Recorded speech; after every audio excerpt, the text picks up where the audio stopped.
And so, dear viewer, welcome back. We are the Twist Boys, and we have arrived at an actual ending. It's crazy. We've reached the end of season 1. 13 episodes, here we are. 13 wild episodes. Remember when they stole a baby from the cabbage dimension? Yeah. Remember when Snapper was here? Snapper is now my sleep paralysis demon. I know, right? Yeah, but he's while he does have an incredible command presence, he's not exactly scary. No. If anything, he's just a terrific alarm clock. 8 a.m. every day. Snapper is here. Yeah, end of my bed. Snapper is here. Granted, he's just got empty eye sockets, which is disconcerting at first. But once you get used to that, it's fine. Plus, if you tape some googly eyes over them, it's just... Snapper does not appreciate the googly eyes. So this episode was called Lighthouse Blues. It is episode 13 of season 1. And we start with a little bit of a different title card for once. It's almost like a postcard. Yeah, that's a good way of describing it. It's a postcard shot of the town, and it's interesting because you can. It's probably the first time where you can see the lighthouse in the context of greater civilization. Because there's not something I thought about until then, where it's just like every shot of the lighthouse is just like the lighthouse and the road. There is not a hint of, human society around this place. Like, we don't know where the fuck it is. This time there's a lighthouse and there's a road and a car. There are other people, you could believe this is a real sort of, place. And I don't think that's a bad thing. Like, I do like the idea that it is just like, it helps the otherness, the sense of, otherness that the space is used for. Whereas it's just like, it's out here in the middle of nowhere. But yeah, now, and I think, in a great thematic connection to the rest of the plot is, now, if anything, the outside world is encroaching on it a little bit. And yeah, so we don't get it's not like a separate title card either. It's just like, here's the fucking lighthouse, here's the thing. Then straight into the shot, into the episode. We don't have any time to fuck around. And Tony wants to fuck around, but is fucking up royally. And then we get the fucking fantastic moment of like the 3 kids spying on their dad, trying to put the moves on Linda. And it's interesting because like... Faye. That's it. Linda's his daughter. Yeah, no. Damn, man. That almost we were happened. watching different episodes. Where did you get the incest version? I have to believe that there isn't a Round the Twist porn parody out there. I just have to. Oh, man. I need to look that up later. Yeah. It's going to be amateur, whatever it is. It won't be to the quality of the Power Rangers one, that's for sure. No. But like, so like, there's the suggestion, and I think it is there. There's this slight suggestion that there's been some approximation of a physical relationship occurring around them, which helps the fact that like, Dad seems like he's not trying to just like, cop a gobby, but like ask her to marry him. Yeah. And look, it's not 1951. It would be way weirder to ask someone to marry you on like the 3rd date than it would to just cop a fucking, gobby. So like there's that kind of kids show veneer of like, he can't just be like, wanna bang. That won't fly. Tony wanna fuck. Tony wanna fuck. Yeah. So it's got it like, the whole thing of like, oh yeah, let's get married is just like, 1951 and modern Christian code for like, let's do bone.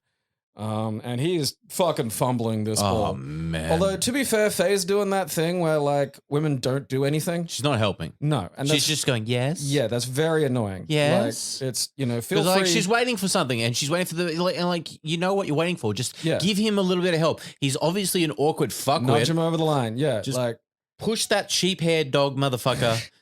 He's got that sheepdog quality of him, What's that like that you lean in?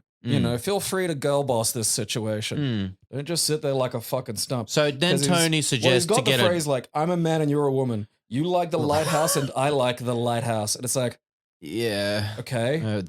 I also like a building. Cool. I mean, granted, fucking in a lighthouse would have at least a nominal novelty to it. I mean, you're just fucking in a place still. Like, it's not like it does anything, but still. If it was like the Seattle Space Needle was rotating, bit different. Well, when was the last time you were in a lighthouse? Never.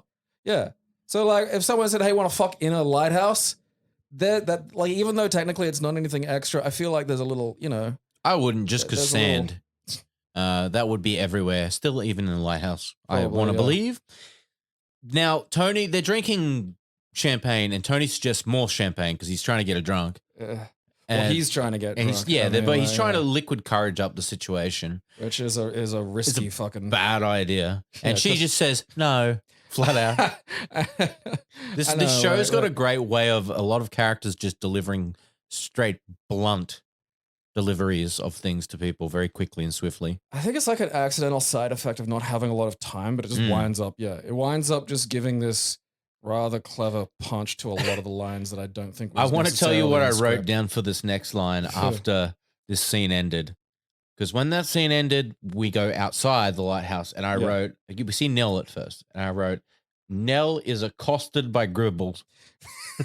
That's a very, because like the Gribbles roll up blaring 1812 Overture for some reason.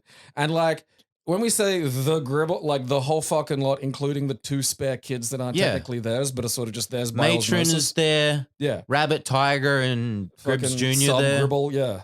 But like, this is like normally the kids, like why are the kids there exactly? Like, I don't know, but they're following the dad like on their bikes, and the dad's rolling up with like a sinister new The developer. most craziest thing is they think that the dad's cool, but he's never shown any aspect of ever being cool. I feel like it's relative to the rest of the town.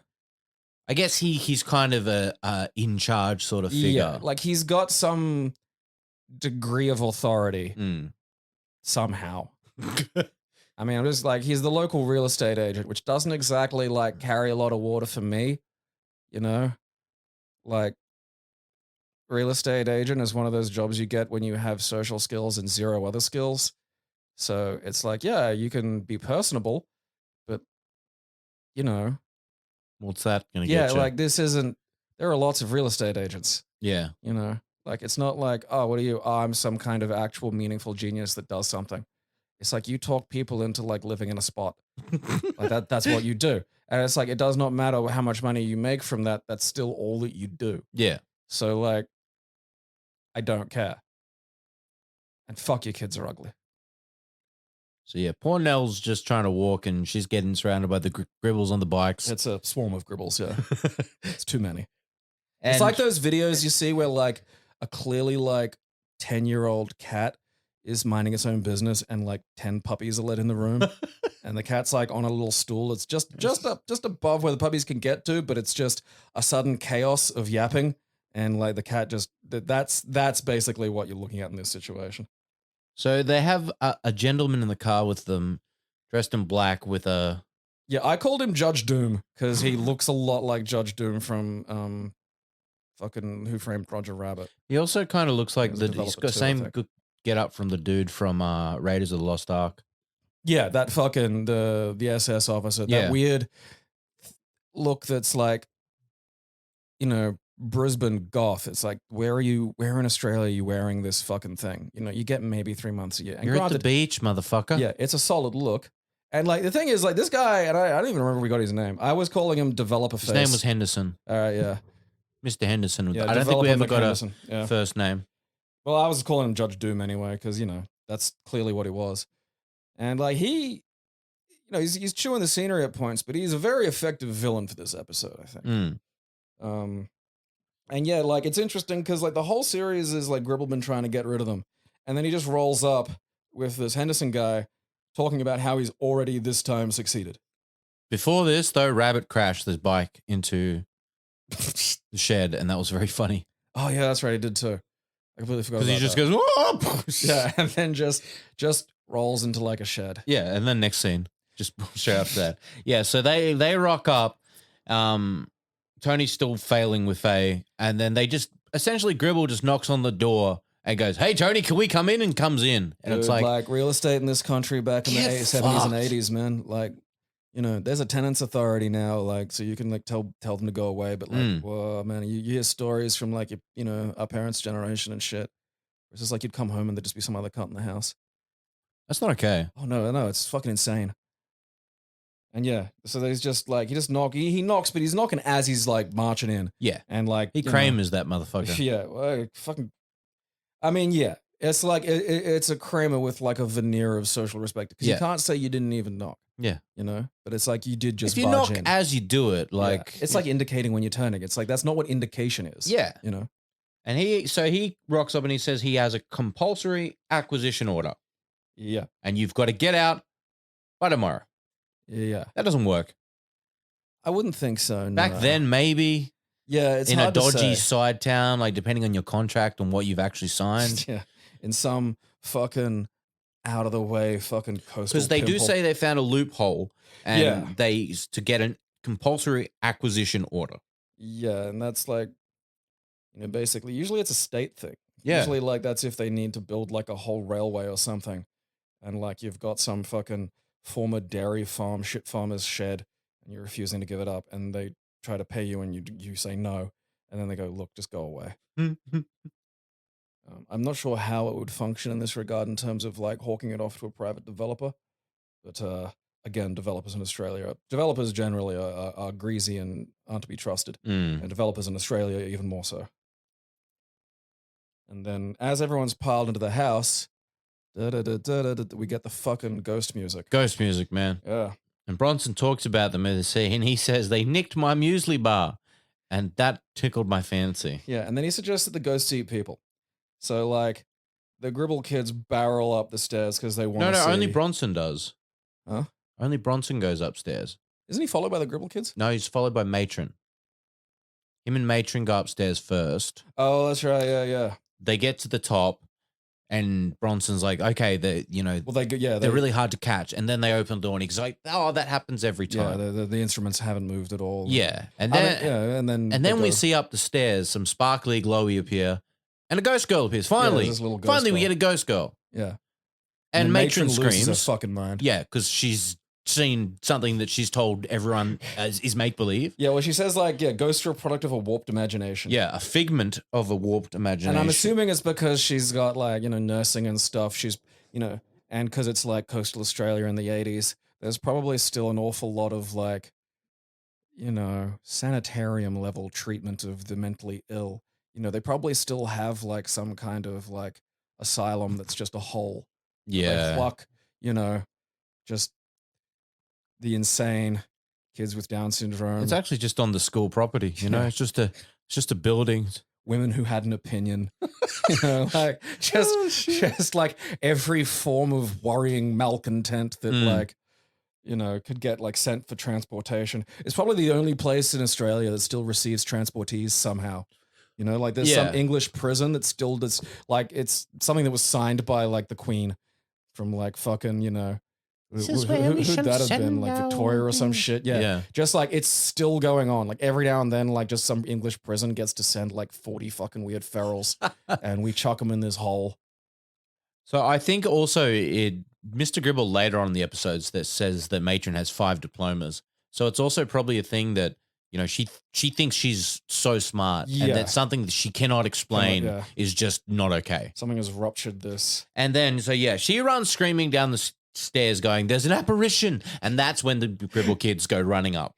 Yeah, and then in the like because they make a point of emphasizing it takes a while to get up the stairs. So while that's going on, the little ghost girl just says to Bronson, "I often watch you," which was just Christmas. That's a great line. Classic girl stalker. And just she like because Bronson asks her if she ate his muesli bar, and she's like, "Oh no, ghosts don't eat food. We eat ghost food." And it's like, "What's ghost food?" And she's like, "A breeze on a cheek, like a sunrise." Like it's all like kind of vague sensations. The sense of an appreciable sensation of natural beauty, I think. The slight stroke of Dan Aykroyd's hand against your thigh as he nestles your balls with his tongue. Dan Aykroyd is a ghost buffet. It's just everything. Oh, man. Yeah. It's the gentle sensation of rubbing your tongue under Dan Aykroyd's neck fold. I feel dirty hearing that. It's fine. Don't resist. resist. Man, Dan, give us a call. Yeah, and like we can make some money. So like, the ghost girl lives there and says she isn't supposed to like, let anyone see her. And then Bronson says, please don't spy on me anymore, which is crazy because if anything, I'd ask her to look more jacking off with the covers down tonight. So yeah, they hear them coming up the stairs, and he's like, "Quick, you better hide." Yeah, and she disappears. She disappears, of course. And then the Gribble kids are like, "There's a ghost up here." And Bronson goes, "No, it's just me." And so everyone thinks like Matron's fucking batshit, which is great because you just see her in shots all throughout the episode, just clinging to shreds of her sanity. Oh yeah, dude, it's so good. It's great because there's this kids show going on, but Matron's face is going through these Lovecraftian transmogrifications as her sanity is completely shattered. Because no one believes her. Yeah, and it's again, everyone else is in a kids show, and she is about to fucking die inside, and is selling that for all it's fucking worth. Which is some fucking scenery chewing, but you know what? Props, it fits the environment. Mm. And then, so basically that's it. Like after all these fucking, false starts, Gribble just rolls up having one already. Yeah. Like it's just like, yep, eat shit. Got one on you now, Tony. Yeah, so, now everyone's inside kind of moping. And we've got nowhere to live. The kids will have to build a sandcastle and, I don't know, hide in it during the storms or something. And then, we get Dad at like Gribble's real estate agency. Which is like it's slightly a nothing scene, but I think it helps ground some of the reality and the meaning of the threat of losing their house. Yeah. Because it is like a dad in there going, where are my kids going to live? Yeah. You can't just give someone like a day. Yeah, a day is redonkulous. you can't pack up your life in a day. Well, you're not going to find with no another place notice. Yeah, well, I mean, like, even where if you're going to go? It's like there's nowhere, like, places won't have viewings within a day's notice. And it's Port Noranda. There's like 5 houses. Where are you going to live? You could live at like the poo circus site. They have those the horse stables there. There's no horses in when the live in circus the dump. Yeah, you can fucking making trash heaps. A trash house. Yeah. The Brazilian favelas, they look colorful. You just got to slap some paint on and it's not so bad. We then cut back to Nell, and I wrote Nell being stubborn because she is, again, as per usual. They're like, Nell, look, we need to know about the music. This, like, enough is enough. You always say you don't hear it and all this other stuff. And she's like, no, I'm not going to tell you shit. Our lives are falling apart. Cough it up, bitch. And finally, we get it out of Nell, who the ghosts are. And it turns out it is her family. It's her mother, her father, her brother, and her sister. Yeah. Now, all of them, bar the brother, went down in the Great Lady Bay disaster. Because, like, she had 2 brothers. Oh, was it? Yeah, well, she said Tom. Yeah, well, her and Tom weren't at the disaster that killed the family. Yeah. That, like, Tom died on the toilet. Tom died taking a shit. That was just a thing that got him. Like, he just, the family got to die in a disaster. I love, like, how he just rocks up. Hey, guys. Oh, Tom, how did you die? I don't want to talk about it. Fucking big shit.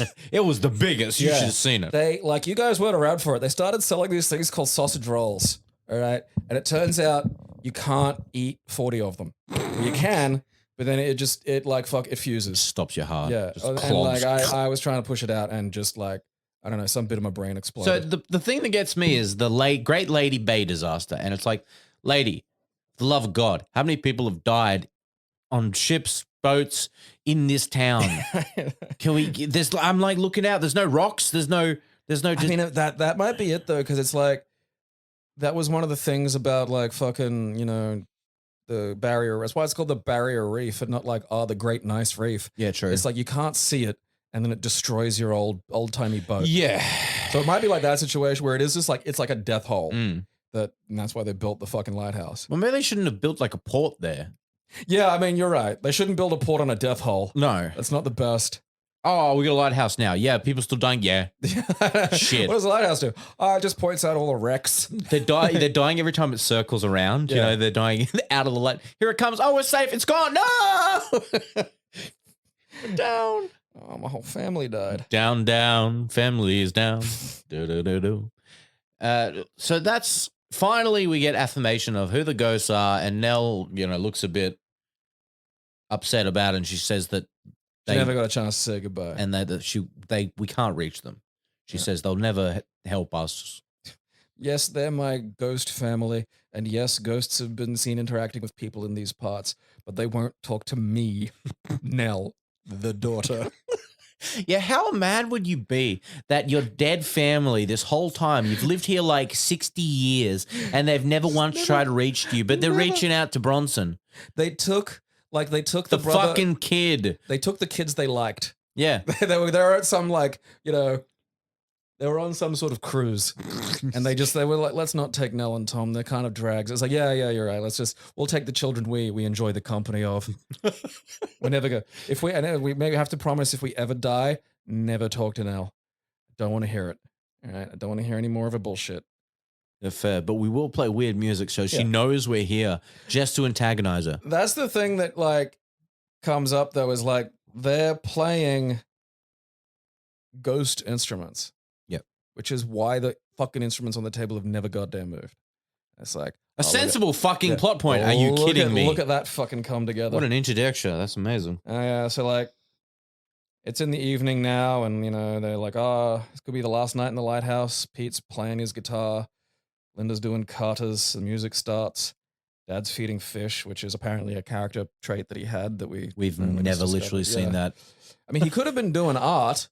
Literally his profession and his enjoyment. Yeah. It could have just been him there crying over a big pile of clay or making a lighthouse even. That would have been nice. Yeah. I think he should be making a sculpture of Faye and pretending to ask it just to marry him. A lighthouse with Faye's head. Because he calls it the light of his life. He's going to give it to her when he proposes. That's a good idea. I've got nothing against that. Yeah. Will you marry my penis? Here's you if you were a building. And then Bronson's laying on the ground with like one of the rabbits. I'm assuming it's not the clone. The clone You'd probably assume, exploded dramatically. And then the little girl shows up because she's a weird perv. I've been watching you again, Bronson. Watching and watching and watching. You sure touch that thing in between your legs a lot.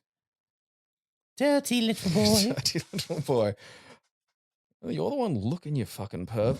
And then the music starts and she goes, I have to go now. So, I mean, I'm not sure. That doesn't really track. No. Because I don't think she even plays an instrument. No, she doesn't.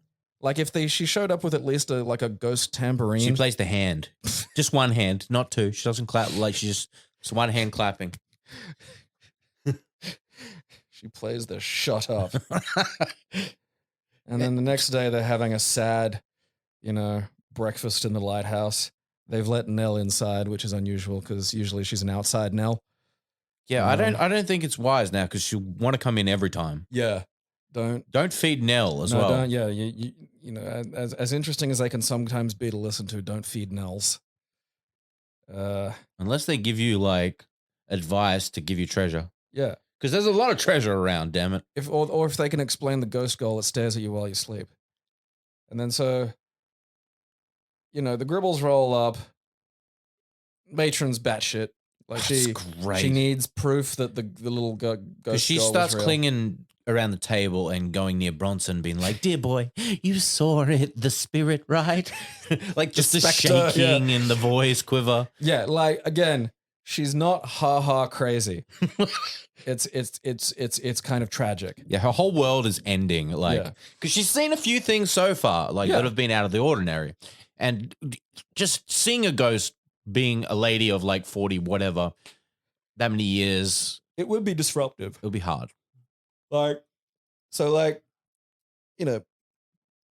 Twist says that like the locals will support them, and then Gribble says the locals will do whatever he tells them, which is an interesting little, there's another little interesting statement. Because he says that they like the lighthouse. They don't care who's in it. Yeah, and because Gribble does not know that the developer plans on demolishing the lighthouse, which is something the little girl hears because she's like listening to the developers. And that's what she tells Bronson. She tells Bronson, and Bronson says they're going to like demolish the lighthouse, and they demand to know. Yeah, how did you know that, Bronson? Who told you that? Yeah, he tries to keep a secret, but it's Bronson.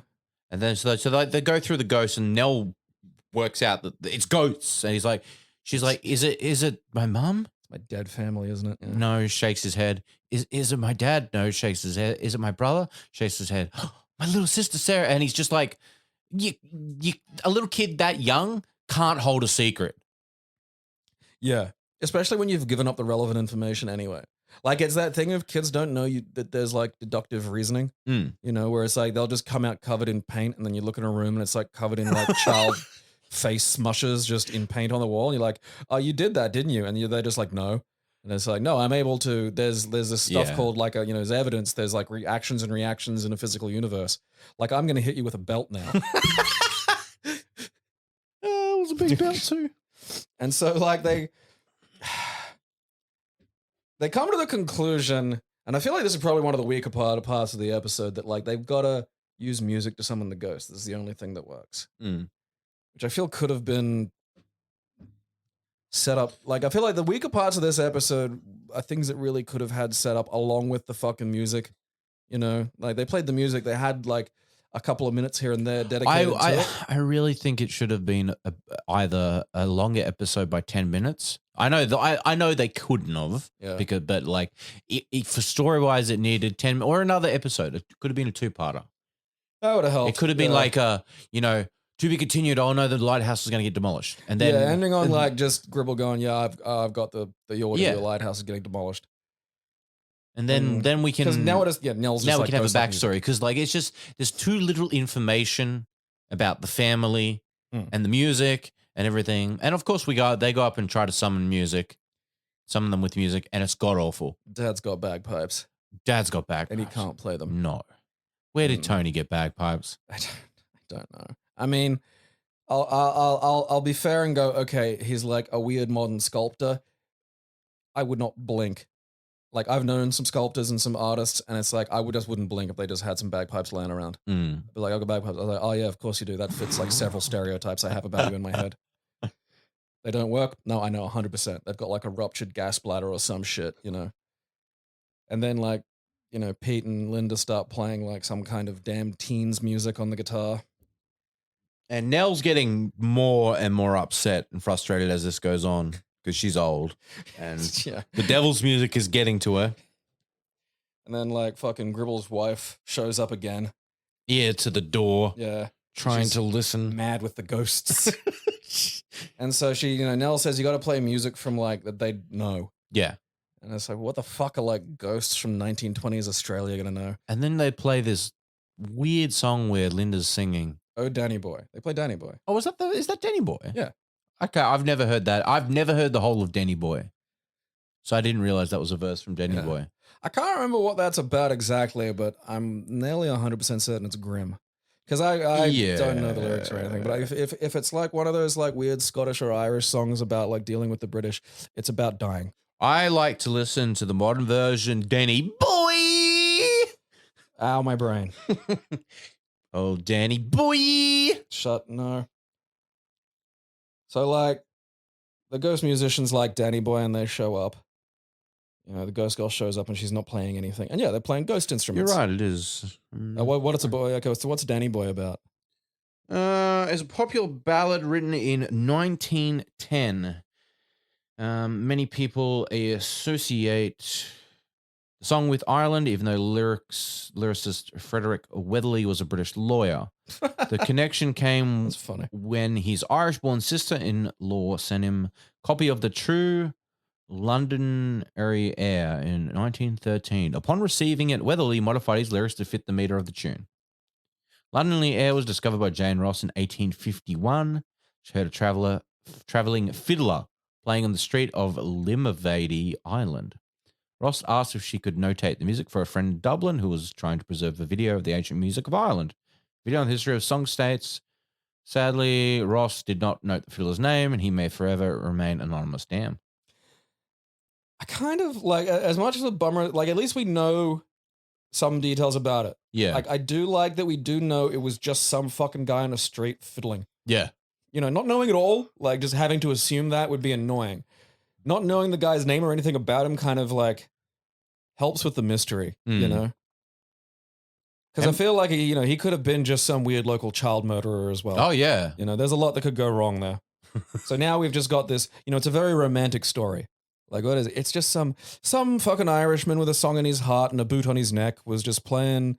And then, like, someone wrote it down and it's like, oh yeah, there we go. That's a good song. Yeah. So like we get this moment where Nell's like managing to see her family again. And, they're like, I don't know, not having to explain why they never appeared for her before. And they don't seem capable of anything but instruments. So, like, that's kind of interesting because the ghost lore of the series has been sort of, this, that, and the other. Like, some have been, have any of them been able to? Oh, the little girl can talk. Little girl can talk. Yeah, that's because she's little. The other ghost. She's like closer to me non-existence. darlings, he could talk. Oh, that's right, yeah. I don't know what the fuck's going on then. They were just must have died sleeping with. No, well, then the instruments are on the table. Fuck these ghosts. They just don't like They're Nell. just dicks. Yeah, they don't want to talk to Nell. So they've created this elaborate ruse This whole thing of instruments, just like because they never speak. There's never we were fucking trapped on this side or some shit. we miss you, Nell. We love you. There's nothing. They've gone to like jukebox purgatory or some shit. Maybe they're in the Phantom Zone. And so Gribble's mum barges in and goes, "Where's the spectre?" And they're gone before she can like see anything. She's my favorite part of the episode. She is she's like a fucking little nugget of quality because it's just ripping it to pieces. Whirling dervish of just insanity from left to right. Yeah, so now like the developer has rolled up and he's issued his ultimatum and he's like, "Get out or we're gonna blow the place up," which it does sound like developers. Then we get like, Faye and God, what's Pete's girlfriend's name? Fiona, that's it. Show up and they're like, "Oh, we'll help." And it's like, "Okay, how?" And then they're just welding the door shut. Like as you do. Yeah, which is probably the most useful thing that fucking dad can actually manage. Is and then Pete's outside. He's like, "Let me in." It's like, what are you even doing out there, Pete? That's just okay. We've successfully welded Pete outside, so we're all in agreement. We'll feed him to the ghosts and then summon Goza. And yeah, so like the media are outside now. There's a full like throng of people and the townsfolk and whatnot here to watch. Gribble is calling the twists wacky pinko greenies. That what? He's a developer. Yeah, but I understand what a greenie is. What's a pinko? A pinko is a term from the 50s Red Scare, which the mentality of which maintained into Australia today, really, in the LNP. And it was, because you were red. Okay. Pinko was a term for communist or, sure. Someone who was pretending not to be a communist. That's an interesting phrase to use considering the age. Like calling them communists. Oh, you'll still hear that from like. Oh, really? Yeah. Oh, wow. Nothing's grown or developed. Nothing in conservatives can grow. Yeah. So it's like they beat communism once, and that's the best thing they've had going for like 70 years. So yeah, we get Gribble making a speech, ladies and gentlemen of Australia, as you said, pinko greenies, and then we get Matron comes galloping out about the spectres and ghosts. Yeah, well, like Gribble fucking sees that they're gonna blow the joint. Well, the kids run up and they're like, "Dad, we got to talk to you." And he's like, "No, not now." And he's like, "No, we really got to talk to you. They're gonna demolish the lighthouse." And he's like, "What? You can't do that." He walks over and starts talking to the guy. And one of the best delivered lines in the episode, because Matron comes running up. Talking about ghosts. And the guy goes, "You should have that woman put down." It is said in a professorial tone that suggests it's advice that he is both giving seriously now and has seriously given before. He says it like he expects it to be taken. Like it's something like a particularly cold-hearted vet would say to you when your like prize racehorse is like injured. Is just, "You should have that woman put down." It is savagery beyond anything else in the series. And again, this guy is at this point fairly full tilt villain, and he's laughing. He's enjoying himself. I mean, don't get me wrong. That is I nearly stood up. Like It was a surprise. Yeah. It's just, you should, yeah, because he could have said anything of like, that lady's crazy. Yeah.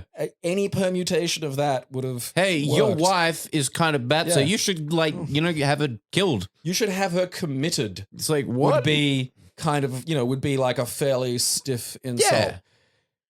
You should, again, the exact sentence is you should have that woman put down. This is a kid's down. show. I know. Oh. So anywho, Gribble changes sides. Which is as expected because he Yeah. sticks up for his wife. And he comes, galloping in and says that he's no pinko, but like he no one's gonna make a fool of like, And then Tony Gribble. and Gribble make out.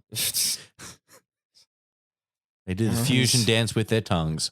Aaron's round the twist / fiction. I'm the one who made the porn parody. Yeah. Why do you think I've grown my hair long and I look like a sleazy director? That's now we know why Aaron looks like a porn director. I am one. You do look like Paul Giamatti could play you in a biopic. God damn it. I think he's a fucking fantastic character. Oh, actor. I know, and I think he'd play me wonderful. He really would. Call me. And it's great. So like they're in the lighthouse basically planning to occupy it to prevent it being blown up. Cause like and the only like it'll stop a developer, but only if someone's watching. Because a developer will blow a place up with you in it. Oh, fuck yeah. And like per that, they don't get the police or anything. No. Literally, the next shot is just like one of the guys doing the fucking, the destruction team, or the guys doing the implosion, or it's meant to be an implosion, just putting his fist through the fucking lighthouse. It's a straight cut jump to. Yeah. No, it's like fucking Night of the Living Dead shit. Like just fist through thing, just opens the door. And then there's just these dudes in yellow jumpsuits who I don't think have the authority to do this. No. Dragging men, women, and children, kicking and screaming out of like their home. And like, again, that shit can happen, but it's like the cops do that. Yeah. Cause like, you're just some cunt. You're not trained to do this. No, you're not allowed to just be dragging people out of their houses like this. No. That's a police matter. And then, Tiger, who's like literally only just run inside the house, positions himself on the steps and starts commentating on events and does a stellar fucking job. I knew you would like that part. It is remarkably. I love how consistent that one little factor has been across the series. Just like I hope. The problem is next series we're going to lose him. So they'll change actors. That's a shame. I wonder if Rabbit 2 will be able to. Tiger 2 will be Tiger able to 2. fucking, maintain that standard. Probably not. It's a high standard. The bar's been set for like as far as most of the children actors. Like he's consistently been the most consistent. I think he's one of the better ones. Yeah, I mean, it's not like he has anything particularly strugglingly difficult for a child actor to do, but at no point does Tiger take me out of it. And then so we get some melancholy music as everyone's finally been dragged out. Rabbit was last to go. Tiger was last to go because people just didn't notice him. This is fair. He's small. Yeah. I mean, that and he's small. Yeah. So you can just kind of leave him to last. I mean, if you walk into a room and you're like, all right, I have to physically remove these two kids and it's Rabbit and Tiger, you're going to go, okay, I got to go deal with that moose first. Yeah. That's a fucking, unknown variable. Rabbit? Why do they call you Rabbit? Whatever's hit puberty first has to be dealt with. So now they're all standing outside and like the rest of the village is there. Like Snapper is here. Fucking, basically all the main players of the town and whatnot. And, it's so like when you destroy a building, it's not like you could just like roll up and just fucking kick the shit out of it. Like there's a whole thing. Yeah. Because you can't, when you explode something, stuff goes out. And you're not allowed to just shower a village with like bricks. Yeah. Because you will kill people. Yeah, dude. And there's meant to be, it's like a controlled implosion where you set off little explosives that fuck up and it falls in on itself. And there'll be like a fucking massive dust thing, but they usually set up some like curtains and shit. Like, you're destroying a building. The fact that the people managed to do it in as controlled a manner as they do is very impressive. Yeah. This guy's got a stick of Warner Brothers style dynamite, like like a stick, like a bundle, Yeah. like an accurate faggot of dynamite, and he's just gonna park it at the base of the fucking thing and just fucking push the box and explode the place. Yeah. And so they start singing Danny Boy again because even though the ghosts seem aware of them and aware of what's happening, they're not doing shit. Yeah, they aren't gonna help unless you amuse them. Which is these selfish ghosts. Yeah, like it's the sticking point for me now that I'm thinking about it, where it's like, because the little girl ghost is like, they're gonna blow up my home. You have to stop them, and it's like, okay, with what? See, she goes back to her parents and they just toot at her because they can't talk. So like fucking, and everyone's singing Danny Boy, and then like they. Then the dynamite just floats over because the little girl's carrying it. Some more of that quality 90s CG. Yeah. And then just like puts it in Judge Doom's hands, and then there's everyone's freaking out about it. And I made the point that it's not connected anymore. Yeah, like A, there's no wires attached to it. So why is everyone scared? And B, it wasn't on a timer. There was a guy with one of the little, boxes. Yeah, the little charge box. Plunger, that's it. That's got to push. So all you got to do is just not do that. Unless the guy they hired is like just some weird fucking savant that, you poke his head 3 times and in exactly 3 minutes he'll do something like. Because that's how they're acting. Like, oh, this is going to go off. And it's like, no, just the fucking apprentice you've hired doesn't need to push the plunger. Yeah. So they're fucking juggling the, fucking dynamite. The ghosts are playing, the, snappers walking around, pronouncing things. And then... Yes, everybody, support the twist. Yeah. Support the twist like crazy. That is such a bad line. Support them like crazy.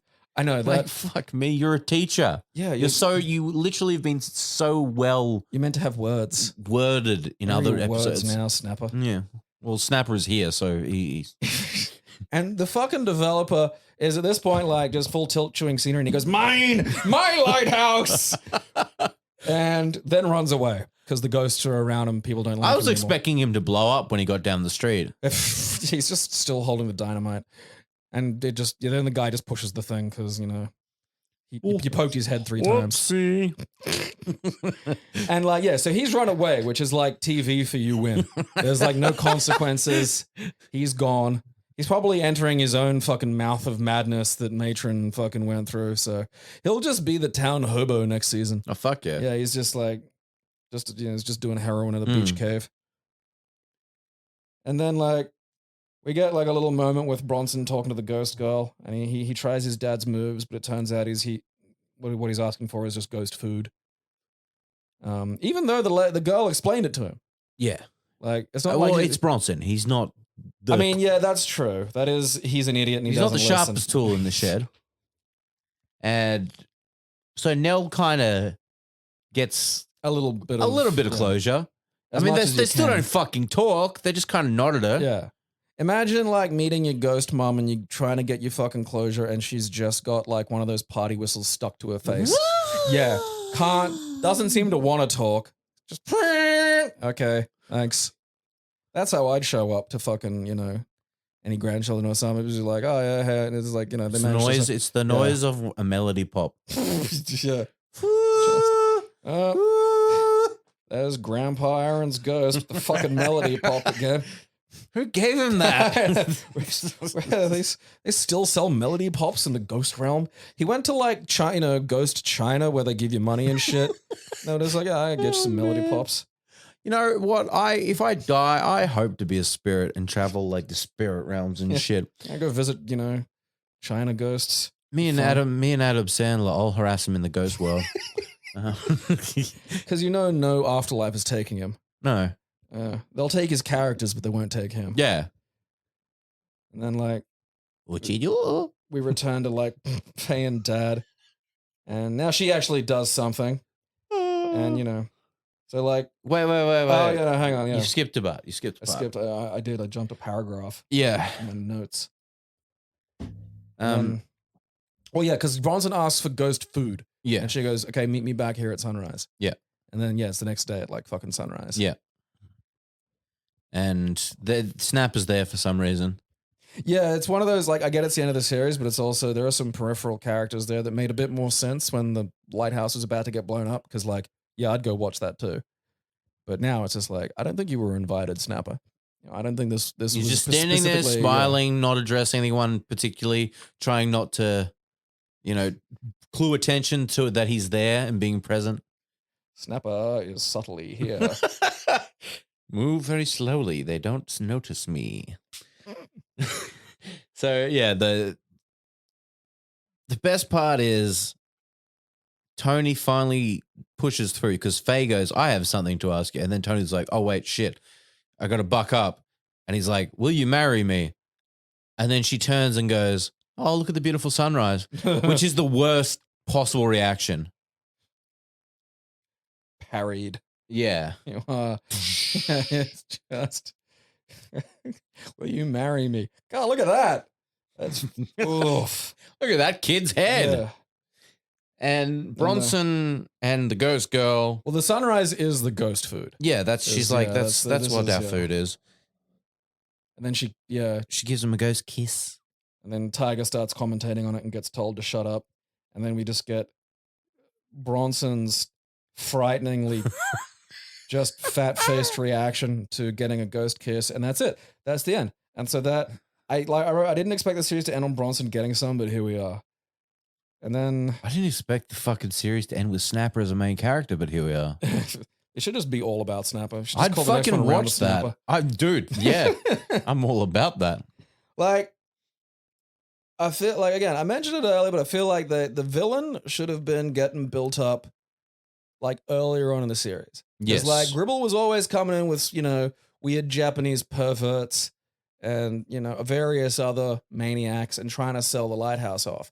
And I feel like while it was okay to have some of them occasionally, getting this guy in at least a couple of episodes ago would have been nice. Because while he was in the episode, he was a good villain. Yes. But like, so much of this episode was built around paying off things that had been built up that anything that wasn't built up just felt kind of weak by comparison. Exactly. He should have been present. He doesn't even need to be present himself. Yeah. You could just be like, Henderson Real Estate wants this, blah, blah, blah. I've already had offers from it. Like, he could just Gribble could have been saying, yeah, I've got offers from like, the Henderson Yeah, development exactly. group. And people were like, oh, then you can get a bit of an idea of, oh, wow, this company's got a lot of, money or they're not power. they're not like foreigners who are just going to be, delighted by seeing a shirtless boy on the beach. There'll be no buying Henderson off with preteen nudity. And yeah, same as like the little girl, because like, all right, we find out that it's like, okay, she's part of the music thing. But why? She doesn't play music. Yeah, I mean that. And well, she plays She's the Bronson only one who apparently. plays the skin flute. Like, don't get me wrong. I get that she's been just staring at him and he's the best thing going. So of course she's like immediately in love with him. But like, if you're gonna end on me seeing Bronson get like some weird spirit realm kiss, that has to have been a slightly more relevant element. Again, set that up, because the other stuff was set up. We had the villain. We have maybe some of the ghost girl, Bronson interacting with her, but it never being like, you don't have to even connect the ghost girl to the music. You can have them be separate things, apparently. Because she's not like she's got a fucking clarinet glued to her face. She should have, and that's why I would have liked 2 episodes, because then you could have had a little bit more explanation. I would have liked a little bit more fleshing out on her on why she doesn't have an instrument. Why. Maybe she's just like, because like these people existed before like TV and shit. Like, your entertainment was like, dad would break out like the gut bucket and the daughter would dance. And it's like, that's just, it was that or look at the fire again, and that's a repeat. So, fucking, I don't know, man. Like, that was it, This is a depressing era, Yeah. All right. For you sad losers at home, the question again, well, for us sad losers first is, have you ever felt like this, Aaron? Have you ever had to move suddenly? Have you ever been thrown out of somewhere? And have you ever engaged in a protest? Question number 1. Have you ever had to move suddenly? Yes. What happened? I got evicted. What? Okay. What did you do? I stopped paying rent.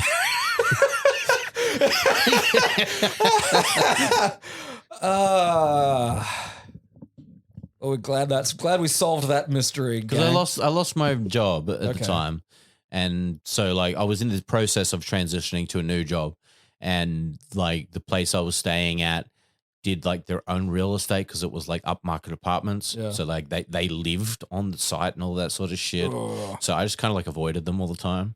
Like, So you were like in like Spider-Man, like you had the guy living next door Rent? knock on your door for rent. Yeah. rent. Yeah, 100%. That would be really awkward. It The was. idea that they're just like the people who like own the place are just around. Yeah. Like even though technically they're not like that, they're too close. Yeah.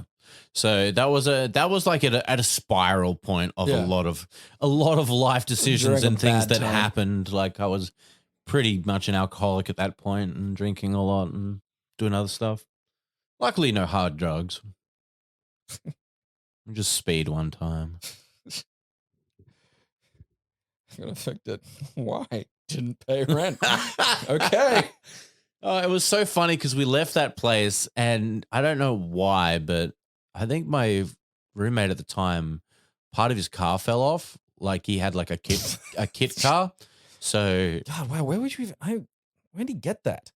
fucking no, man, imports. Fair enough. But anyway, like a piece of it fell off and he just left it in the apartment. So there was just like a grill or something, just cargo just sitting in the fucking Just room. a piece of car. Yeah.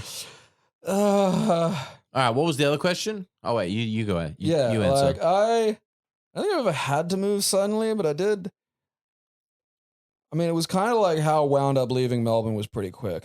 It Mm. was like I need to get on because I was living in Melbourne for a while and I was living above a bar. And like that is not good for cutting back on Oh drinking. God, no. And yeah, it was just like, all right, I'm not getting any hours. I have barely any money. I'm not being like paid for chunks of my work. So I gotta get the fuck out of here. And like, you know, all of my decision making processes and planning processes and shit were done like pretty much solidly wankered. So it was just it probably like it, you know, it wasn't a rush exactly. It wasn't like overnight, you know, it wasn't like you have to be out of here tomorrow sort of situation. But it was just that you know, it felt like that because of the massive piles of missing time. Mm. And yeah, so that was a fucking, you know, fortunately I didn't exactly go down with a lot of things. That helps. Yeah. Yeah. And it was just like, I gotta fucking, but I was blind on the fucking, you know, flight back. I know. I picked you up. Yeah. I don't even remember that. We went to the Mena bar and you jumped the counter and took like a shitload of the bottles for payment and then ran off. So, fuck you. And then my car wouldn't start and I had to get it towed. I don't remember that. No, because you left. Oh, okay. You didn't come back. Huh. I don't remember that. That's all gone to the fucking, you know, deleted scenes. Yeah. I mean, I just barely remember with my bad memory. All right. Have you ever been thrown out of somewhere? It's like watching these developers like grab children by the neck and well, not even developers, they're just like the demo crew. I don't think so, you know? I'm thinking about actually no, I got kicked out of the Sizzler. I love like because again, much like with you getting evicted, I'm immediately on the Sizzler's side. Like I just Yeah, that's I fair. got kicked out of the Sizzler. It's like, all right, what did you do? What did Head you do? under the ice cream machine. Yeah. Like directly into the mouth, just like nah. No, I could It picture was it so immediately. good though. No, look, I understand. It's a bucket list thing that Yeah. I had to do. I understand both sides here. Unlike not paying rent, which is like just a unique and not for any reason, like, you know, not like, oh yeah, you know, the entire building's going on a rent strike because they're not fixing your water or something. Yeah. Like just, just you know, just bit broke this week. But like, yeah, like I do get that Yeah. because yeah, like It's oh man, I kinda Sizzler want ice to cream now. was so good. you know, I've not done that. Mm. But see, I don't really. The thing is, I don't really care for the soft serve. You know, Oh, like man, it's a I love it. bit fake for me.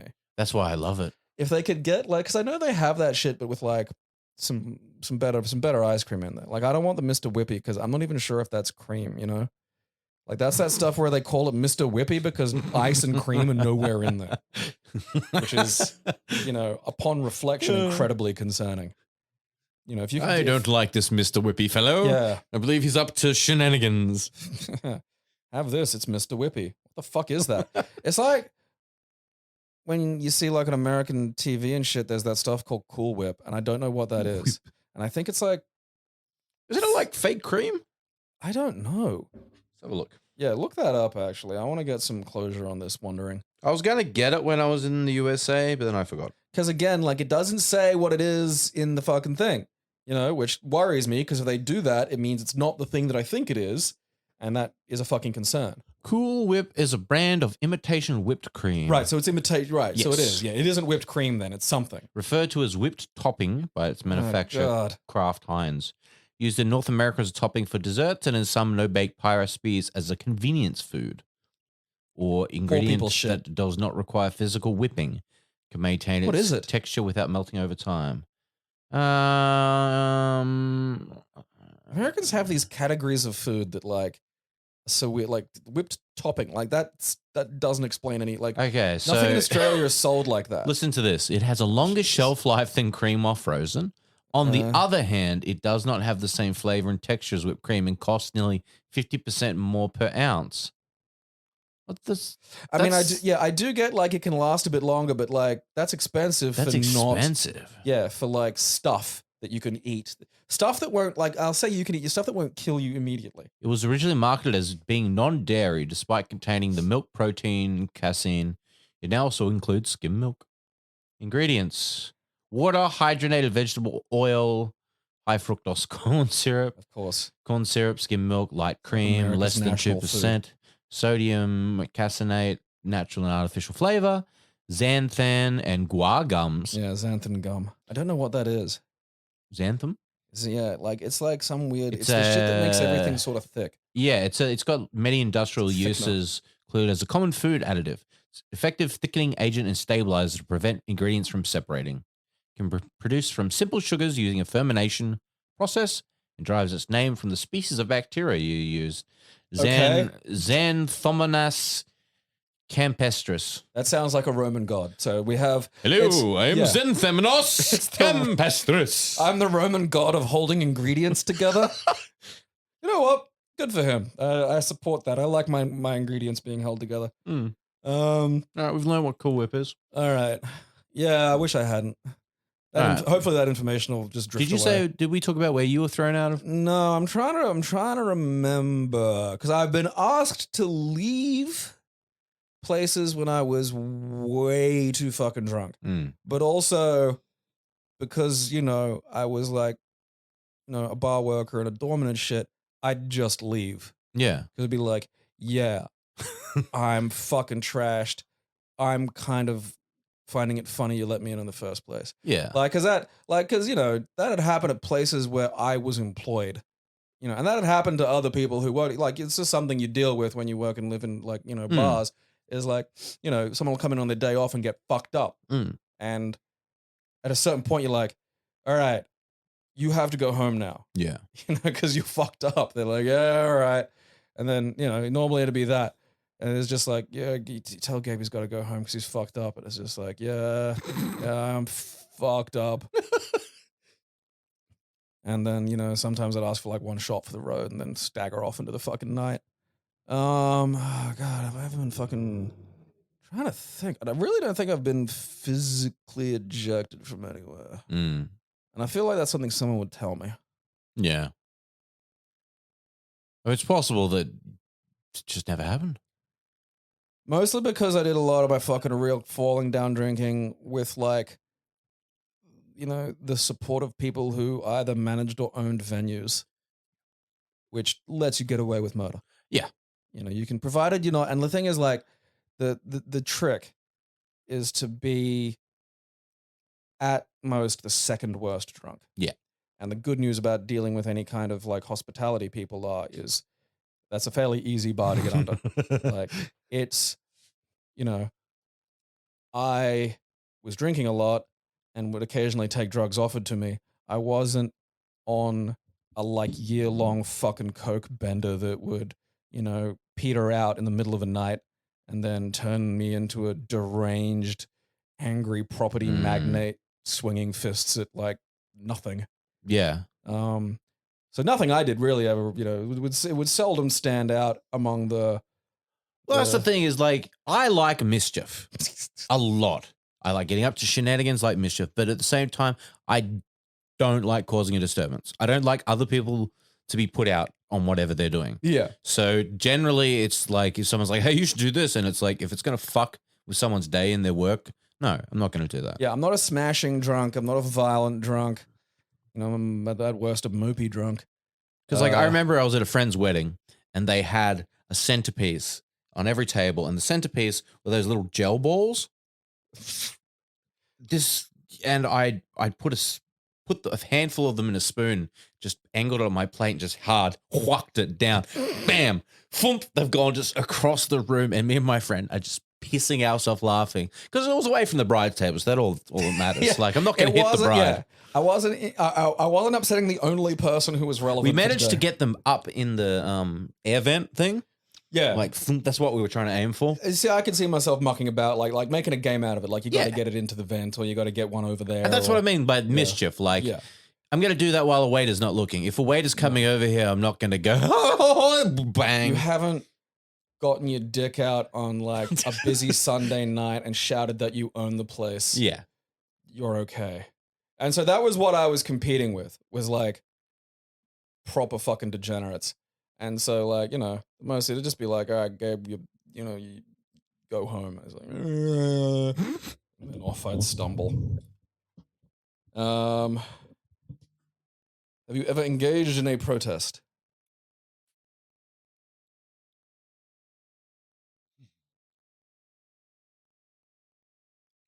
A meaningful one? No. Have you ever engaged in a protest? I don't think I've ever been in a protest. Well, what was the meaning? I've protested things, like in my house and stuff. I've thrown many tantrums. I protest many dinners that get made.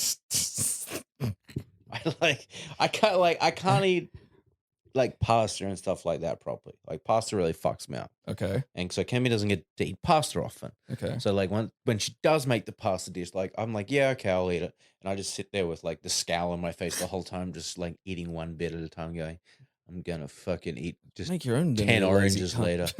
Yeah, just have oranges. Let your woman eat the fucking spaghetti. No, she can eat it. Like I know I like spaghetti. Okay. Spaghetti's all right because the angel hair pastas usually, it's okay enough. It's thin enough. Your digestive system is a labyrinth I cannot navigate. No one can. No, there's a beholder in there somewhere, with the eyes. It's like fucking David Bowie's dancing around, changing the direction on fucking, trying to seduce a child.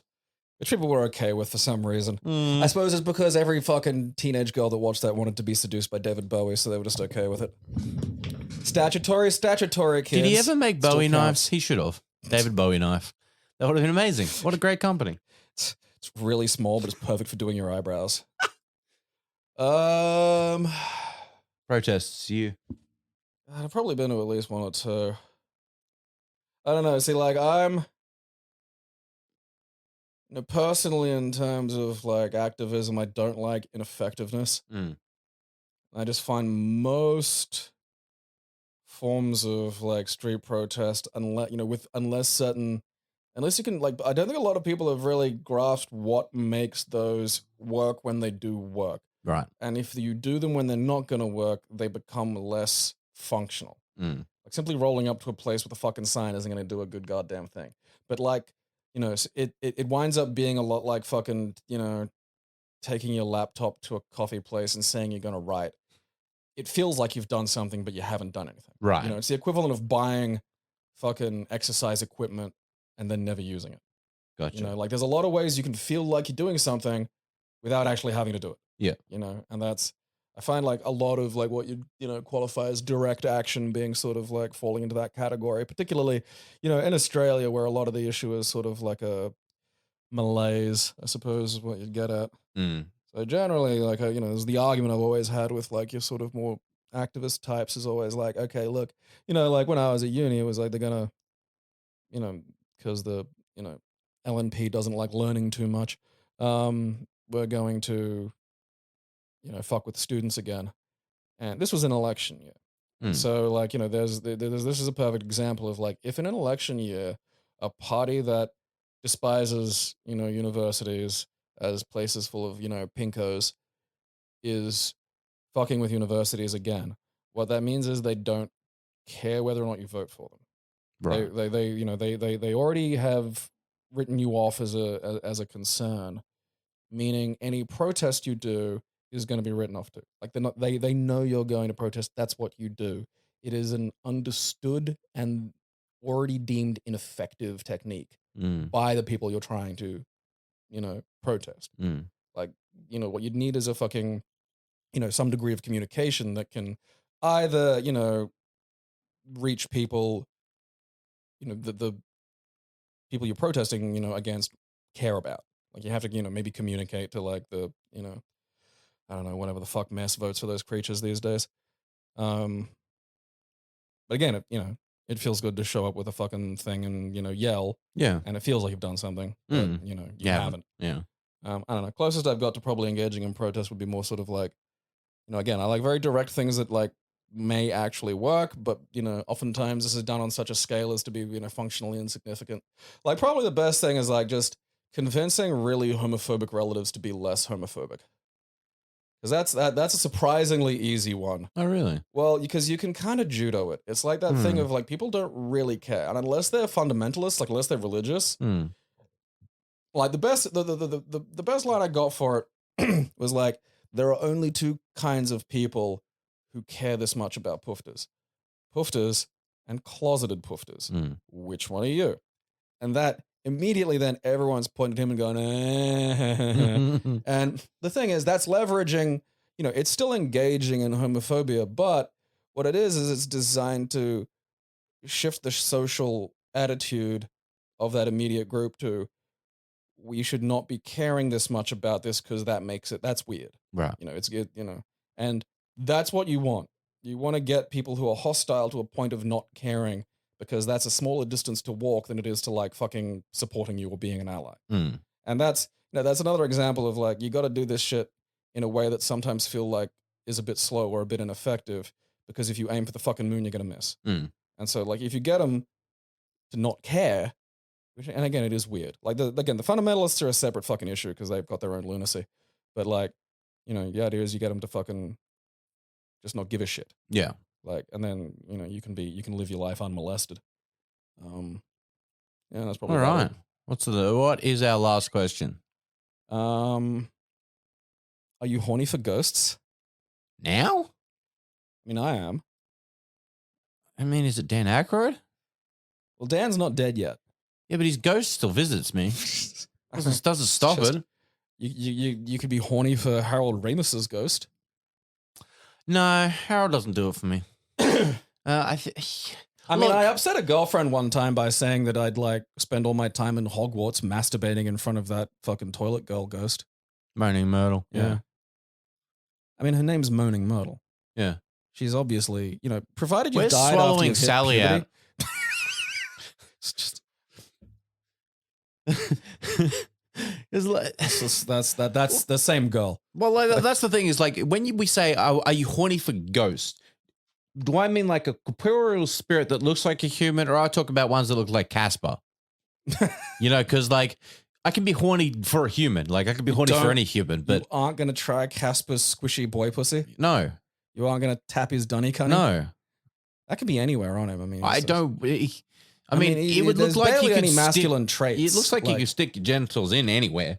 Like, yeah, it would like, just I be, feel it would like like fucking a marshmallow. Or just some kind of amorphous, fucking, like, that shit they make those weird wank things out of? I don't get those.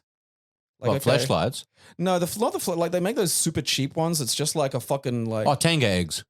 Yeah, okay, yeah, if that's what they're called. The ones, like, the disposable ones. Yeah, like, yeah. Yeah. I don't fucking... I've bought a few. I don't get the fucking value of that. I bought a few. They're just fun. Just many different feelings for cheap. Like, that's the thing is they've got, like... There's, like, 60 different patterns and feelings they have inside. So... Uh-huh. Yeah, they're all different strength and intensities and things, and they've got different grooves in there. Okay. Did you not expect me to know so much about these? No. Okay. And I don't know, just the idea of like different grooves and things inside is just like, I mean, okay, like it makes intellectual sense. It's just, I mean, like what? Like fucking, you know, I'm assuming just different bumps and stuff. Yeah. Okay. Then you just go. Yeah, no, I figured that part out. I was The like, egg. yeah. It's just handheld, off you go. You hump it. Yeah. I just feel like it's still so close to just jerking off that it's like this weird extra step. You know? Like if it was like one of those full tilt like fucking like woman torsos or something. Because like the thing about like an orifice is like, and this is a fun term for it, is they're ontologically parasitic. A hole does not exist by itself. A hole could only exist within a context. And without the context of at least most of a fucking woman sitting around, I just find everything else is just kind of a bit fucking dull. So if you've got like a fucking $1,200 fucking, you know, latex half of a fucking woman, which they sell, which, I mean, I get it from a convenience sense, but there is that ghoulish component to it, you know? So the way, like, back when I was single, I just used to get fucked up and have, like, a fun night. It's just, like... Fair enough. It's just, like, trust me, like, once you feel one, like, on your actual dick, it's a different story. You're just like, okay, I get this. Because, like, I was the same. I was like, why would I fuck an egg? And then I bought an egg, and I'm like, oh, yeah, okay, I get it. I love fucking eggs. I love fucking eggs. It's like, you know that thing... You like it? You like the bread, little birdie? I fucking love this bread. That's me with the fucking Tenga eggs. Fucking egg fucking. Yeah. I fucking love egg fucking. It's a confusing world. And like Let's move on to our viewer emails. Shall we? Fuck yeah, God, I completely forgot. You forgot about those, yeah. Well, I mean, I probably would have remembered, but like I've just, you know, the egg fucking kind of caught me. Did rattle you a bit, yeah. I wasn't ready for that. I was ready for you not paying rent. Like it's just like, all right, yeah, I can see that. You know, I can picture you just not paying rent. I don't picture you fucking an egg. Yeah, good. And the fact that it's still just like the fact that it's called egg, you know, like it's not like fucking a thing or something. Well, it's called Tenga eggs. No, I know. Like I get it, and I can see the packaging and all that. It's just, you know, the use egg is a weird term because I keep thinking of like an egg, you know, and not like a fucking egg full of like weird fuckable material. Oh, good. All right. Where are we? All right. Come on, you fucking depressing fucking critters. All right.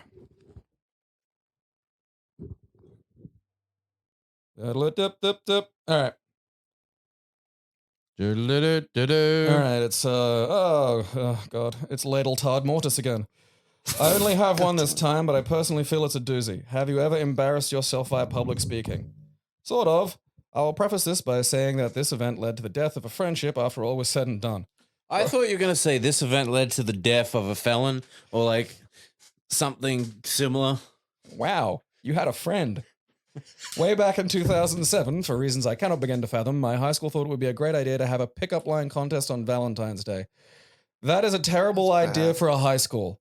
Like that's a radio shock jock terrible idea for anywhere but radio. That being said, I signed up to it for shits and giggles. Well, as it so happened, that inspired one of my friends, who I will refer to as Fuck Monkey for lack of something more appropriate, to sign up as well. To cut most of this short, my pickup line was, I seem to have misplaced my heart. I was wondering if you had it, which in turn ended up being the cleanest pickup line in that contest. Yeah, which in turn secured my win. Going clean is actually very clever, because you can imagine everybody else going filthy.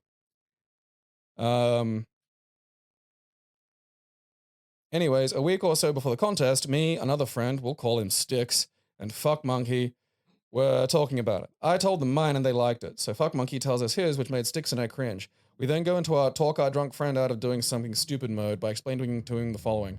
1. It's a pickup line contest. Yeah, there's going to be raunchy pickup lines, but they're not going to be blatantly filthy like yours. 2. We're not saying you shouldn't do the contest at all. We're saying you should get a different pickup line. Fuck Monkey took it in stride, and we thought the situation was resolved. Day of the contest happens. As predicted, there's some raunchy pickup lines, but all of them are on the borderline, so not overtly filthy. I just finished doing my pickup line, made the entire room go, aw. After I finish, Styx comes up to me and says, fuck, Monkey's going to do it. You ever had a situation where you actively tried to avoid something and just when you think you were successful, you end up walking right into it? That's what happened here. I walked around the school for a bit because I didn't want to see that big of a train wreck, and after a while went back in hopes that Funk Monkey's moment blew by. Instead, I arrived right as it was his turn. Excellent. He gets up on stage, puts the microphone up to his mouth and says, hi, my name's Pogo. Want to jump on my stick? To a crowd of 50 to 60 high school students as well as 4 or 5 teachers. You know, honestly, That's not bad. that is not nearly as filthy as what I was expecting. Yeah, I was expecting at least a cuss or something, you know. Something involving fluids. Yeah. Maybe went to a religious school or something. Mm. That many people in one place and it was dead silent. Fuck Monkey, oblivious to this and laughing like a person with Down syndrome, later told our group of friends how proud he was for manning up. The only silver line was when the MC roasted Fuck Monkey's ass on stage by saying, well, I think that's the lowest score we've had. Miraculously, no phone calls were made to Fuck Monkey's parents, but unsurprisingly, we never had another pickup line contest at school. Yeah, that's like a bad idea. I don't know why you had one in the first place. After that, I rightfully began distancing myself from Fuck Monkey. Last I heard, he became the drummer for a choir at another friend's church. All right, church, that's explaining this. Looking forward to the next one. Keep up the great work. P.S. Aaron, I wanted to ask you why you pronounce the word assume as assume. Not trying to fight or anything, Wait, just what? curious. Do Also I? because Gabe is also Australian and pronounces it like us Americans do. Assume? Huh? Assume? I don't think it's... I don't know. Like, you can say assume, like, you can put the y into it, but I don't Assume? think either is necessarily... I don't think I've ever 100%. said assume. Well, sometimes... Maybe yeah, but I like, do because it's well, like my speech it's like, blurs. you know, sometimes when I'm speaking, I'll like particularly with like the double O, like any kind of ooh sound, you know, if I'm speaking for some kind of audience, you know, I just love drawing it out. Yeah. I just find it very funny. And like, there's a few other words that I just enjoy messing with the pronunciation of because they're weird. Yeah. You Yeah. know, like behemoth is one of, there's a lot of entertaining sounds in that for me to play with. Mm. So I don't know, I just figured it's probably you did. It's probably just natural speech pattern that falls in here and there, exactly like what you said, yeah. I do like fucking with words, yeah, it's fun. I don't think that's like that could like again, I think about like shit that like I mean, God almighty, man, like you know, I went to a primary school where children could be sexually threatening to teachers. So like the idea of someone going, would you like to touch my stick? Or like the pogo stick is like that's fairly PG, you know. Trying to goddamn think like Can I wash my winky in your kitchen sinky?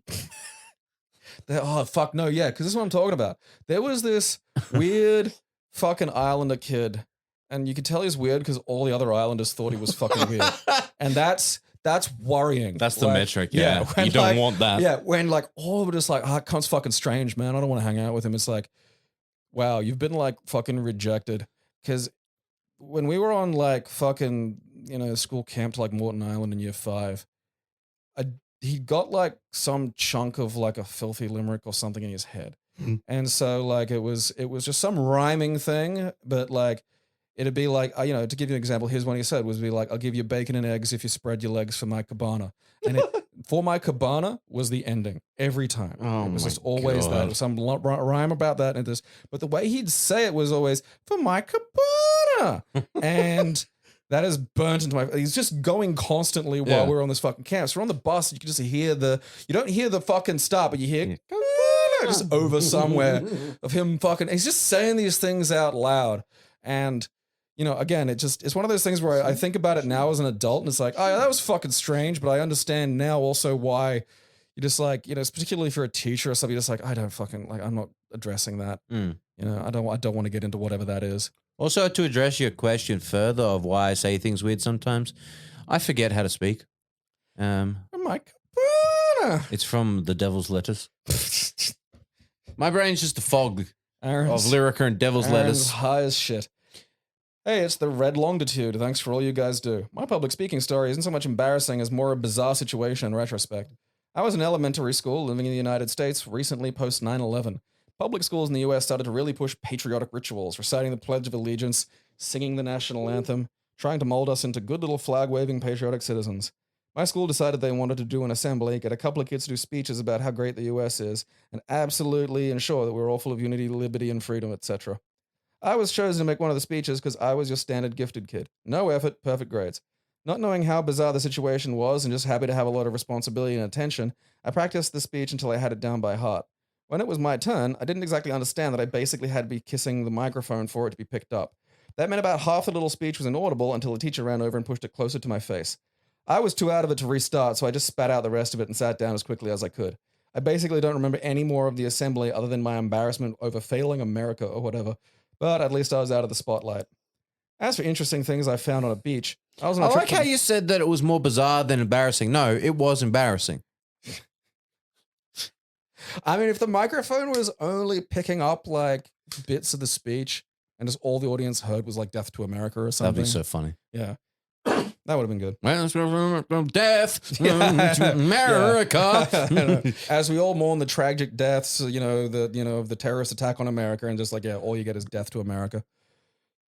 As for interesting things found on a beach, I was on a trip to my mum's birthplace, which is literally a fishing island only accessible by boat. The boat we took was too big to dock there. Instead, we had to grab our things, hold them over our heads, then jump out of the boat onto the ocean and wade to shore. Fascinating, yeah. No, I'm good. That is a village, man. That's a fucking... Was you born on the Sentinelese Islands? I somehow managed to land on a particularly pointy seashell, leaving me with a hole in my foot to limp around on for the rest of the 1-month trip. After wading to shore, we had to walk along the beach to what passed for civilization. What I found instead was a mysteriously lengthy trail of human poop that led from the beach to a patch of grass. I was young then and could not conceive of why someone would just crap outside on the ground for everyone to see. To this day, I wonder about the circumstances that would lead to a 5-foot trail of poop out in the wilds. Yeah, I do too. Now I'm going to stay up at night thinking about it. Thanks. Why is the poo trail there, Gabe? Why? We don't know. Discover the poo trail, save the world. You have to get Columbo onto this. My best theory was they tried to poop in the grass, got attacked by tropical wildlife, and tried to skirt out a confounding smoke cloud while running away octopus style. I'm still thinking about that stupid Judge Binks joke. Damn it, Aaron. Misa, sorry. Yeah, like weird pile, because we had a weird shitter at school for a while, like in Goodna. A weird shitter? Yeah, there was this human poop showing up in places. What the fuck? I think actually I remember that. I think you telling me this. I told you about that once or twice. Yeah, and so but it wasn't like the shit. The poop itself was clearly human. Yeah, but it was also like just in a pile. Like it wasn't like doing anything. It wasn't like there was just a mysterious like who's leaving piles of poop everywhere. Dude, and there was that. But nothing that's confusing. I mean, the thing is, if you're on like an island where like there's shit like that going on, then I don't know. Like once you're in like a fucking almost pre-civilization period, it's just like, well, what? I don't know enough to like begin the investigation. For all I know, there's like you do this so the fucking poop turtle doesn't bite your asshole. That might be a thing. I don't know. You surround the island with the ring of poop, so they don't come out of the water and get witches you. out. Yeah. I like the title of this one is just I have embarrassed myself public speaking. Excellent. Hello, Aaron and Gabriel. In Hello. Year 10 Humanities, we did the Australian Republic argument with a speech for assessment. We were not allowed notes. That's weird. I had to recite/recall the speech from memory. I argued for an Australian Republic, while another outspoken classmate chose the monarchist movement. At the start of the speech, I temporarily lost my train of thought, so instead glared at the aforementioned classmate for 10 whole seconds. Good fuck him, he's a peasant. The rest of the speech went somewhat normally until I came to the section to rebut arguments against an Australian Republic. I practically shouted at the classmate's face and concluded with, "Do not listen to those maniac monarchists. They have proven themselves to be unreasonable, unhinged cultists of the crown. Change must be made, and we are the ones who will make it." You should have bought, at least the bits and pieces of, a guillotine. I'm not saying you have to assemble it, but, you can get the parts from buying. Oh, you got to kill the teacher. Yeah. That's how you pass the grade. I realized how autistically I was acting when the class and the teacher started laughing during my 10-second glare. After that, I leaned hard into physically animating my speech and appeared as though I had a mental illness. Still got an A, though, because it was the weird kid already and the class didn't think much of it. Attached is the assignment with the speech on the last 3 pages under the title Profound Positive Change for the People. Excellent. I look forward to grading that. And no, I am extremely harsh. Dear Lord Admiral Aaron Lee Costello and Bulk Bogan, greetings from the northeastern corner of the United America of States. God, which one's that? That's up in the New Yorkie territory, isn't it? It's East? Like the east, yeah. East is Florida Utica and or that something. shit, yeah. No, Florida's south, though. Oh, So southeast. northeast would be like New York, yeah. in that range. I think. You peasants have my gracious permission to address me as His Majesty or just Vincent is fine in case Gabriel decides to call me fuckwit for the His Majesty bit. I was going to call you boob. After I listened to your podcast on this bizarre fever dream, I finally saw an opportunity to cause some embarrassment for myself / amusement at the cost of small child me and teenage me, both of whom were cringy dumbasses anyway.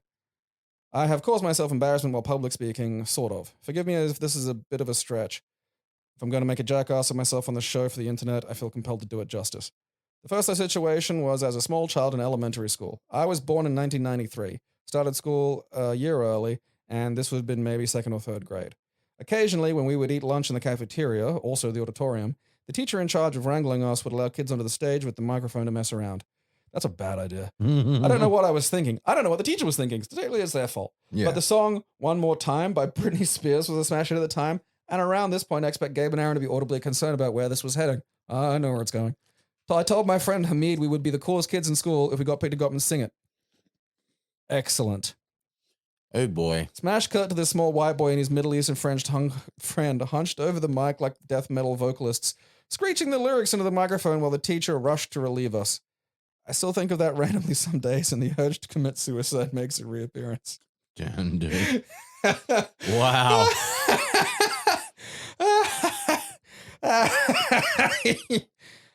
Just know if you ever meet and like ask for an autograph, I'm just gonna look you in the eyes the whole time and just say, "Oh baby, baby." Like you could, if you could pull it off if you lean into it, but the second you look embarrassed, deep down we'll know. We'll make fun of you for years.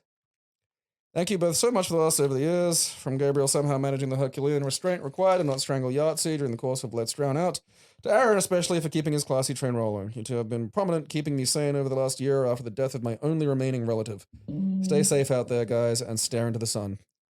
Sorry to hear that, man. Well, don't worry. You may be the last of your kind, but you did scream One More Time by Britney Spears into a microphone at school. And also, after listening to this episode, you might have like ghost relatives who don't want to talk to you and just play instruments. Yeah, you had ghost ancestors see that. It wasn't just the kids. Backwards name and dog feces. Hello once again to my favorite Australian YouTubers. All right, I'm assuming this person just wrote hour. Oh, okay, no, they're speaking for 2. All right, well, that's interesting.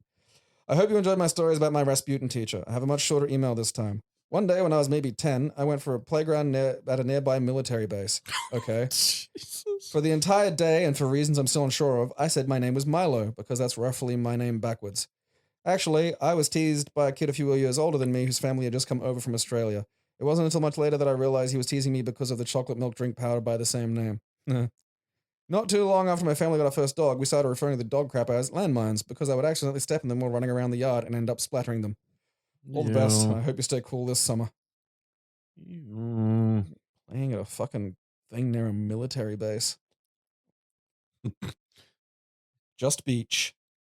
Hi, Aaron Stottle and Gabraham. Why has everyone got the fucking funny names? Did I say something last time? I don't think so. I don't think I did. I think they're just catching on from us calling them names. I don't like these You're not allowed to call us names back. I don't like these little doodles thinking for themselves. I'll keep this one short as I only have an answer to one question. The best thing I've seen washed up on a beach is a length of train track around 20 foot long. Both rails and sleepers intact. This was both cool and concerning. That's fair. That's a fucking weird thing to see on a goddamn beach. I mean, I know places like there's like a railway that goes to Redcliffe, and I ain't ever seen a fucking bit of railway just on the beach. And that goes over like, a new jetty. Yeah. BG's jetty. I am without my pants. Fucking hello, Gabe, Blake, and Aaron Lee. What the fuck is going on? It's a Hamish and Andy reference, apparently. What? Kyber here. When I was in year 9, of course it's Kyber. Speaking in front of the class, but I forgot what it was for. But I do remember I mispronounced jalapeno, as I have never heard the word spoken before. Did you say jalapeno? Yeah. I said it with a hard J, so it was J Lapino. People Excellent. laughed. So I still think back and laugh. I remember my brothers and I found a blue-ringed octopus at the beach. We were like, whoa. And shortly after, a lifeguard came over and told us to get away and made sure no one touched it. Yeah, no, that's very good because you will fucking die. My town isn't really known for anything, but I do know that the city of Melbourne was going to be called Batmania after John Batman. Yours truly, and love, Kyber. Yeah, there's a suburb in Melbourne called Batman. Yeah. I live in Batman, deep in his bum. Completely possible with enough prep time. You know, you can fit like 2 male raccoons in a fucking upper male's ass. I have felt like this. Ho, ho, ho. Merry everyone. I hope you both enjoyed your crimbo. Getting straight to it, you could say my school career was defined by me making an ass of myself in front of an audience. The worst example was probably during a drama assessment in class. The audience were my classmates, and another form from the year below. I was supposed to be playing a scene out with the 2 chicken heads I was placed with, and I had put a bit more effort into learning my dialogue than them. At the moment in question, the dimmer of my peers recited the last of my lines in the scene, leaving me not knowing what to do. Teacher said to move the scene along, but I couldn't figure out how, so broke character pointed at the said peer and said, "He stole my lines!" It was probably months before I had stopped hearing that Shawned, I stopped hearing that Shawned at me in class and have been bitter about it over the years, but laugh now as I write it. In primary school, I was cast as young Scrooge in Christmas Carol, and when I needed to stand up to recite a speech in front of the whole school, my mind went blank. One of the other actors whispered my dialogue to me, and I was able to stumble through. Very embarrassing at the time, but everyone knew I'd been cast that morning and were actually quite supportive. What happened to the original Scrooge? Died. Yeah. You know, Ghost of Christmas Past came and was like, "Yo, Scrooge, finally caught up with you, motherfucker." Kneecapped him. If I see a dog poo on the footpath, I am prone to say, "Turtlet," but my uncle turned triple curler with a DQ swirl. For the more triumphant specimens. For those uninitiated, DQ, Dairy Queen, is basically a McDonald's whose gimmick is ice cream. Okay. Most interesting thing I found on a beach is a jellyfish. Not too unusual for Cornwall. Only this one was maybe a meter in diameter. That's pretty fucking big. I would have been doing That's fucking huge. Yeah. I would have been doing the wait for the tide thing, but some kind of dropped a great big stone on it, making it look like a sad supermarket bag leaking cum. Aww. As a small semi-rural English town where I live is susceptible to Hot Fuzz-esque Village of the Year competitions, there are several plaques on the town hall dated about 03 to 08 awarding Community Spirit, Best Kept Blah Blah, and Nice Flowers. We've had nothing for 10 years. While there's a mayor and community trust and a very good brass band, the settlement is getting larger. The everyone knows everyone ethos is diminishing. There's plenty of will with no way. Wishing you a happy new year, or at least a happier one. All right, ep without my pants. All right, Tristy Wisties. Long-time listener, first-time emailer. Let's get straight into this. Have you ever embarrassed yourself public speaking? Not speaking, but singing. When I was a teenager, I performed, I was just like you, Aaron, for my music GCSE in front of a whole bunch of folks and decided that I could definitely do the backup singing for the Manic Street Preachers song, A Design for Life. How hard could that be without doing any practice? Oh. I don't think I know the song. I don't know the song, but just anything without practice, like okay. especially singing, like vocals. Whoa. I'm going to have to listen to it after this, so I've got a frame of reference. Turned out more difficult than I had imagined, and I was the laughing stock of the entire department for a good few weeks. It was recorded on a video that I've never watched. And now that I think about it, some shit kind of likely still got that at home. I just hope that they don't have a VHS player anymore. You'll wind up on some weird lost footage thing. You'll end up like on a Japanese funniest home video show or something. Ha ha ha! Well, silly gaijin! There's all these groups that collect old VHS and just get the stuff off them. Because like some of it's really... What do they do with them? Just, I don't know, just show it. Like, well, there are ones that focus entirely on like safety videos from like random companies and shit from like the 80s and 90s, and fuck those, some of those are good. And like they're also like videos made for conferences, like industry conferences, which are fucking some are hilarious. So hopefully you'll wind up, somewhere in someone's great found footage compilations. There is a video of me. Excellent. When we went to Movie World back in the 90s, they had a green screen room where they attach you to this pole in the fucking center and you pretend you're Superman. Oh, yeah. I didn't do that, but I remember seeing I did that.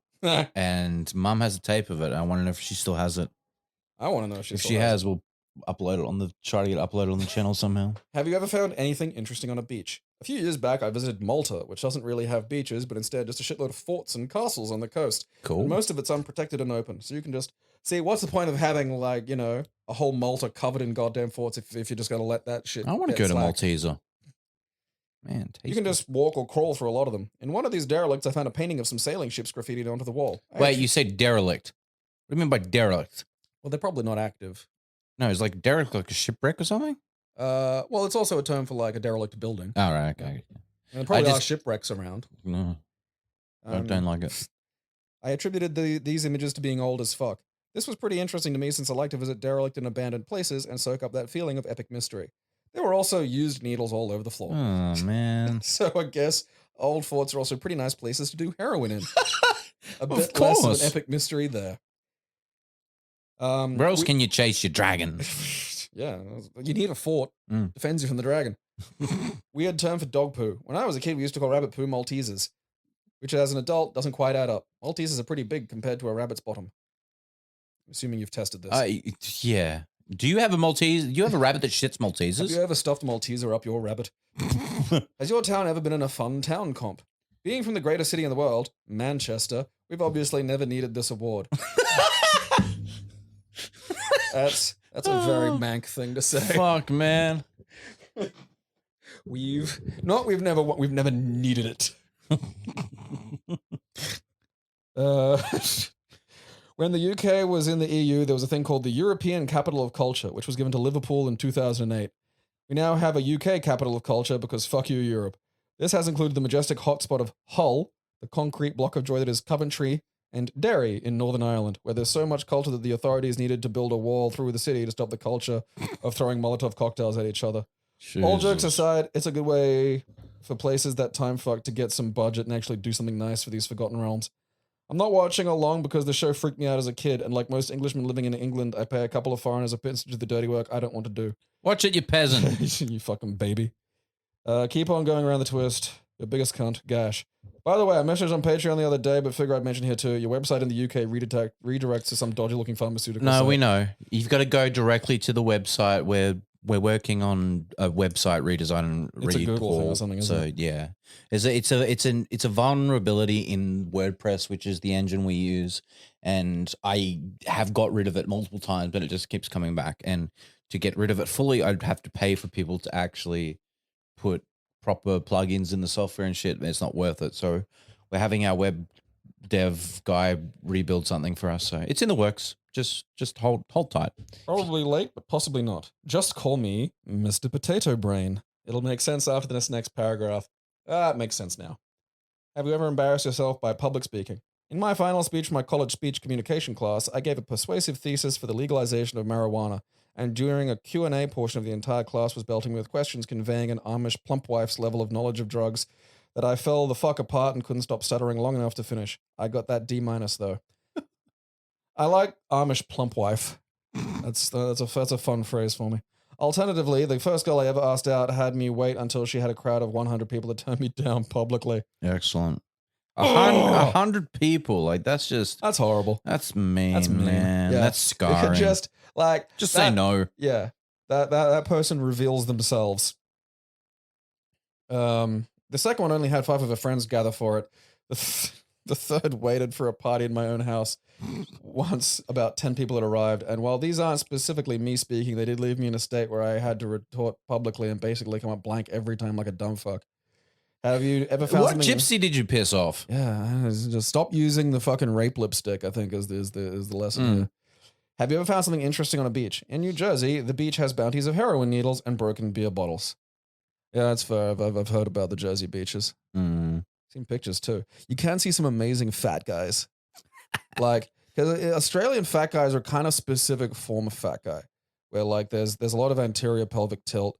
There's the clear indication that they used to be like a front rower. Like Jersey fat guys have that thing where they've got like this amazing like planet of gut, but it's not sagging. You know, it's like a really pert boob. Yeah, it's like a beach ball. What's your weird term for dog feces? Landmines. All right, so that's a popular one. That's a popular. Yeah, I mean it makes sense. All right, that's our emails from depressing cluster of listeners again. So a reminder that it is I have felt like this At yahooseries.com. at yahoo.com. There is no serious. You be quiet. You do not summon that man. Yahoo Serious, Yahoo Serious, Yahoo Serious. He's here. Run. Sorry. Remember, have you ever, I just don't want him to show up again. Have you ever felt like this? Have you ever had to move suddenly? Have you ever been thrown out of somewhere? Have you ever engaged in a protest? And because Aaron likes to help, are you horny for ghosts? Hey, you came up with that one. I came up with that one as the dumb joke when you were like, yeah, let's do that. I'm like, fuck. Yeah, he's like, also bonus question: are you horny for Dan Aykroyd, and have you dreamed of Ghost Dan Aykroyd? Are you horny? Serious questions, answers only. Are you horny for the wrinkle of fat at the back of Dan Aykroyd's head? Are you horny for nothing but trouble? If you are, you have nothing but troubling minds. Yeah. Yeah, so that's the end of season 1 of both Round the Twist and of whatever the name of this podcast is. I can't remember. Ever felt like this? It felt like this. That's right. How could I we're going to hit forget season that? 2. We're going to change actors and everything's going to be bad. Yeah, I'll write everything I want to say and just, I don't know, hire some local feral child to scream it for me. We'll hire a local Bronson. There's so many of them. We'll go to our around. local Bronson Emporium. Yeah, it's not like the old days, like because they were almost extinct there for a while, but then like they did one of those like things where they like revitalized their fucking habitat, and they did too good a job, and now they're a plague. There's so many of them, but if you go to the store, they'll hook one by the nose out of the big tank of Bronsons. That hideously piggy little nose they all seem to have. Like they ruled that we couldn't hit the elephants with sticks anymore because it's cruelty. Yeah. But they ruled we can hit the Bronsons with the sticks now. No one cares. Yep. So it's specifically if you look closely in like Peter's guidelines, it's like except Bronson. It's just added in a lot of them. You have to look closely though. You could find us at Twitter. You can find me at KEC Aaron. Gabe, where can we find you? Yeah, I'm at Gabriel on guard without the E at the end, but like the E in Gabriel that's there. Yeah, so like that at Twitter. Yeah, and just sit on the website. It'll be back soon. It's still there. You can just go directly to the website. Yeah, you can't Google it. Don't go through Google. Just go directly to the website because the vulnerability is in the sort of search engine portion. It's fucking weird. I don't know how that fucking happens. We'll get it fixed soon. Much love to you all. Until next time. Yeah. Have you ever felt like this?